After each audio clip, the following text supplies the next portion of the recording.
Medyo for the bloody hunt. Tapos, abat-abat ang nandito sa purple buff. iba yung rotation na alam nila na kapag ka Nolan ang unang pupuntahan ay yung orange buff. Pero may information dito, yung Onyx, sabi ni Escalera, dumiretso ka na sa purple buff ng kalaban, na-reset pa nga. So parang maaabutan pa yata later on ni King Kong yung mga players dito ng TNC. Ang TNC Pro Team and Onyx mukhang kakainin agad.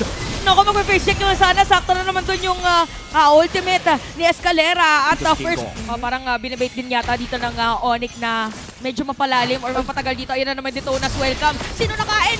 Sino makukuha nila? Pero meron dito kill against Heads at mapapatay din si King Kong by the way dito ni Ryzen. So for TNC, madali na naman nila makukuha at wala magko-contest dito sa Turtle na kanilang kinukuha. In terms of objective control, Bri, mukhang nakakalamang ang TNC. Yes, Wave doon sa baba si Heads. Onyx, papatagilin nila ang Lord Dance na to. Parang inaantay nila na meron na naman makagad si Escalera. It's gonna be Super Yoshi na target nila. At Super Den makakapatayin yan. Dahil si Super Prince pero si Nomad. Pero mga free hits si Aether dito halos wala na buhay. Nag-flicker pa para mahanap si Kelra. Sakto yung kanyang free creation nung moment na yon. So -1 agad pero nagkapalitan ngayon ang mga players natin. It's a 2-for-2 trade. Pero mukhang walang jungler ang... may parehas na jungler pa. Si Heads ay nasa harapan with the sustain as well. King Kong looking for Ryzen at papabagalin nila ang sayaw na to. Alam na nila, wala na ring vengeance ngayon si Heads at medyo low ang mga miyembro ng TNC dahil sila ang pinaka nagsesecure o nag-hit netong Lord. At nandoon na rin ang mga ibang miyembro. Mukhang gusto nilang ilaban to. Ngayon na ba talaga mapupunta kay King Kong pa rin? Tapos hahabulin ng mga players ng TNC. Makakaabot ba sila? Si Jem patay na rin. At local Heads, ginagamit na naman mga Yo-Yo Blitz. Pero masakit na pala dito mga shuriken players. Aba si Kera, bulaga! Nomad makukuha niya. At makakakuha pa ng isa Onyx Philippines despite a very messy team fight ay sila ang makakakuha ng unang Lord ng larong ito. Oo, medyo magulo talaga yung mga pwede natin asahang pangyayari dito. Ang crucial yung kung saan tayo pwesto at manggagaling yung mga members ng Onyx given na ang daming panakas talaga dito ng TNC na binabanggit nga natin kanina. Pero fortunately naman para dito sa Onyx ay may mga nabibuild na rin sila na pansagot doon sa iba pang mga factors such as the sustain na meron o posibleng ilabas dito ang TNC. Nakita natin yung potential dito na makapag-clutch pabuhay pa dito, especially nung Flask of the Oasis na meron na agad doon na prioritize si Super Yoshi. So meron namang Durance na rito si Super Prince para kahit papaano ay bawas-bawasan yung sustain capabilities nila this time. And mukhang nakaipon na rin kahit papaano si Keldra ng mga items at ng damage. As we've seen earlier, immediately na takedown niya si Nomad nung bumungad sa kanya. Entropy in literal yung ginawa doon ni Keldra. Jem taking a bit of damage, mukhang nandyan na rin ang mga stun. Nagkapalitan ng mga skills pero si Jem makukuha na. Sakto dun sa decimate ni Ryzen.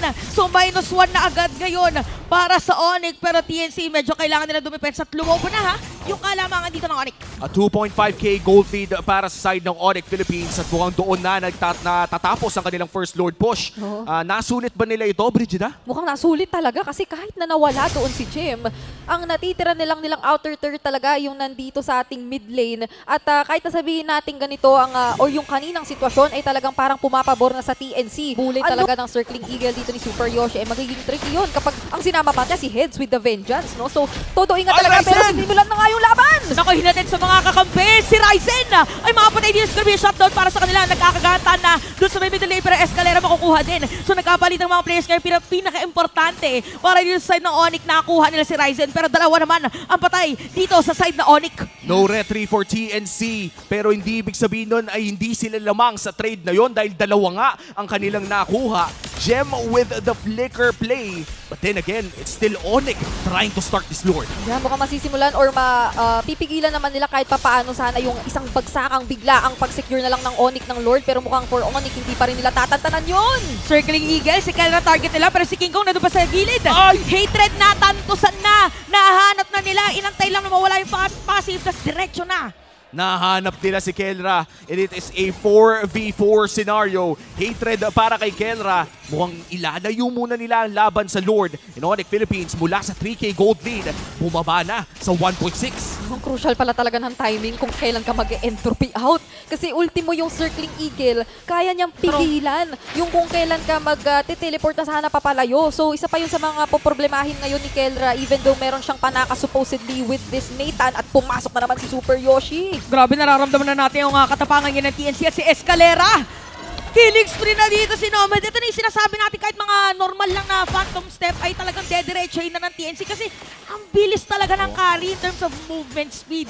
Tsaka ang kulit ni Hids, natalian niya yung si King Kong, pati na rin si Gem. Kinailangan na naman mag-flicker. Hindi, si Super Prince pala. Kinailangan nila mag-flicker. And now, with half HP on this Lord, lumilikod si King Kong naghahanap siya ng tsansa. Tingnan natin kung makakahanap pa siya ng target dito. Si Gem zone out nila. Sabi dito ng TNC, teka lang, bakit parang nawawala si King Kong pero free hit dito mga players ng TNC dahil patay na dito si Gem. At mukhang si King Kong nahanap na nga nila. Kanina ba talaga mapupunta? Biglang nawala!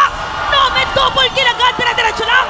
Nakita niya at bigla rin lang naglaho ang tsansang maka-retry Pero stick. take note si Super Yoshi is perfect KDA para dito sa ating laban. Meron Lord na mag-march siya dito para sa side ng TNC at hindi na hahayaan pa na makakuha pa ng purple buff dito si King Kong. Evolve Lord, hindi lang ito basta-basta.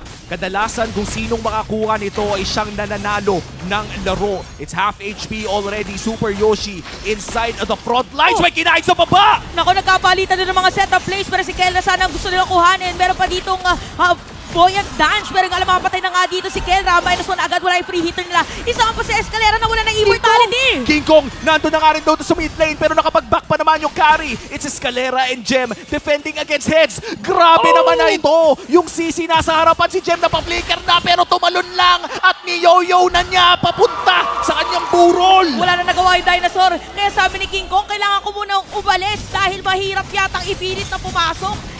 Isa lang ako na pwede mag-retry habang yung TNC kompleto pa after nung team fight na yun. Napakaganda nung nakita nating response o reaction na nagmula talaga kay Super Yoshi. Go Kasi on Lord at si Gem ay naghahanap ng pwestong maka-ulti hits. Nandun sa harapan, immortality is burnt at wala na rin vengeance pa. Naku, papasok na sila dito. Si Gem biglang umaaray. Aray! Ang sakit ng damage dito ni Nomad. Kaya naman mapapatay yata si Kelra. Sakto na naman Shuriken Blades pero may palitan din ng mga setup play. Nagkapatayan dito ng mga marksman. Yung Lord madedepensahan pa ng Onyx. Dalawang marksman ang nawala. Kamuntikan umabot sa base at si Nomad din ay ginulat with the damage. At makakadepensa ang Onyx Philippines. 21 minutes in, makakahinga pa ang pares na kupunan. grabe, Ultimo Seeds, nagkaroon siya ng kamuntikan na sanang pagkawala doon.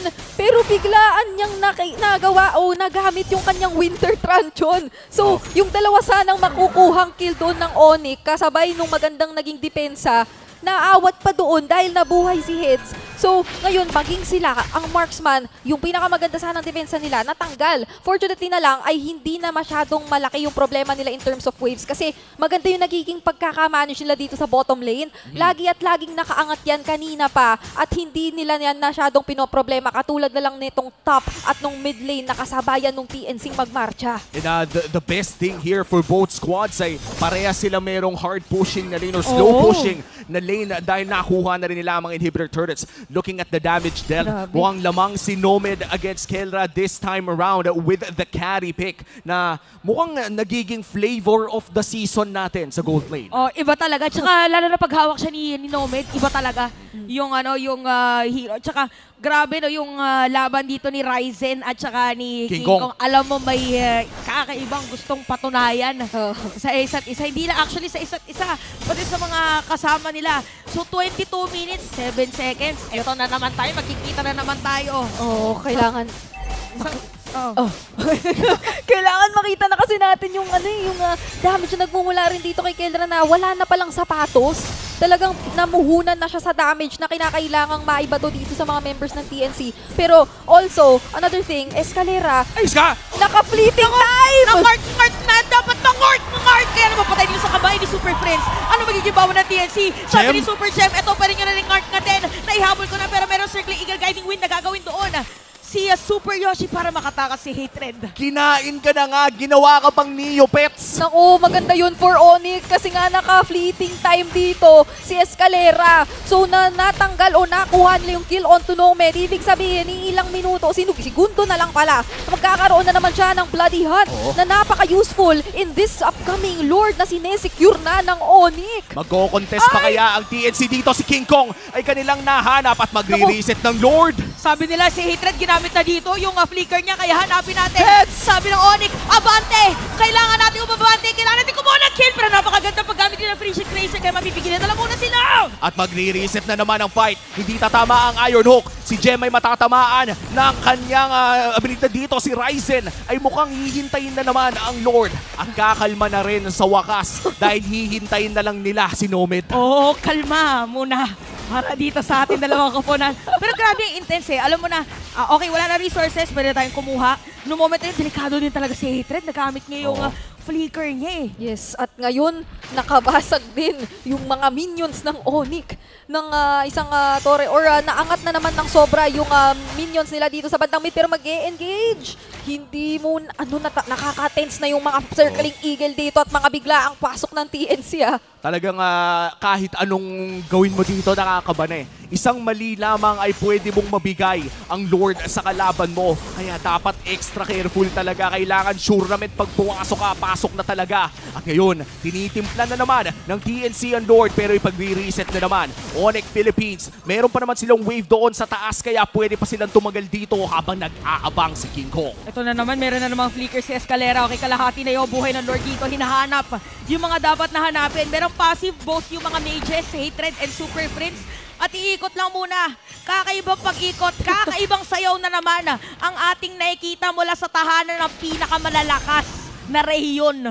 Ito yung tipo na 6 episodes na tayo dito eh. 22 minutes tayo nung huling nag-time check. Tapos ito yung tipo na titira lang ng free throw pero bukas pa ng hapon mapapanood kung anong mangyayari. Grabe, ano na to, pang-apat na Lord na ito at ang ganda na naman ng pinapakitang pag-manage o pag-angat talaga ni King Kong sa mga minion waves ng Onyx. Mukhang gusto na nga simulan ng TNC ang laban. Kelra, hindi pa na-burn na kanyang flicker dito. Pero may nanakapit, may nanakain pa Ryzen! Si Ryzen yata yung target nila pero dadaring rin si King Kong. Si Heads nahanap na. Si Jem meron hinatid. Hatid sa inyo ni Jem. Pero si Hatred meron passive pero hindi naaabot yun. Kasi makukuha siya ni Escalera habang si Ryzen kalahati ng buhay. Ito na naman si King Kong nasa may middle lane para gusto pang tapusin. Endable na ba para kay King Kong? Si Hex ay tumatakbo lang!